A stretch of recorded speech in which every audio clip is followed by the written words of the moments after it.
अरे भाई सुन ना, मैं महाराष्ट्र से आया हूँ। जो मैम 50 रुपए में टी शर्ट दिखा रही थी वो मैम कहाँ पे? वहाँ पे चलो मैं बता कहाँ पे? ताई, हा बोला. मी महाराष्ट्रहून आलोय. हम्म. तुमची रील पाहून हा हा 50 रुपये मध्ये तुम्ही टी शर्ट देता. बिलकुल भेटेल ना. दावा बरं. हे बघा या पद्धतीने 50 रुपयापासून हे जे का ते 50 रुपये आलं. हो 50 रुपयापासून सुरुवात असणार आहे. असे तुम्हाला छानपैकी टी शर्ट पॅटर्न मिळणार आहे. या ठिकाणातून तुम्ही बघू शकता खूपच सुंदर.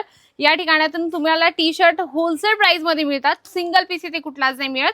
हे बघू आणि घरी बसून मागवायचे असेल तर हा घरी बसून जर तुम्हाला मागवायचं असेल तर तुम्ही व्हिडिओ कॉलने मागू शकता. व्हिडिओ कॉलमध्ये सुद्धा तुम्हाला असे प्रॉपर सर्व कलेक्शन दाखवले जातात. बघू शकता. आणि हे काय हे तुम्हाला जसे नाईट पॅन्ट्स मिळणार आहे. या पद्धतीने तुम्ही नाईट पॅन्ट इथून घेऊन जाऊ शकता. जसे शॉर्ट्स आहे ते पण तुम्हाला अगदी क्वालिटी आणि रेंज सोबत मिळणार आहे. बल्क वाईज घ्यायचे 4-6 सेट असतात. त्या पद्धतीने तुम्ही इथून सर्व कलेक्शन घेऊन जाऊ शकता होलसेल प्राइस मध्ये. नक्कीच एकदा व्हिजिट करा अजमेरा फॅशनला.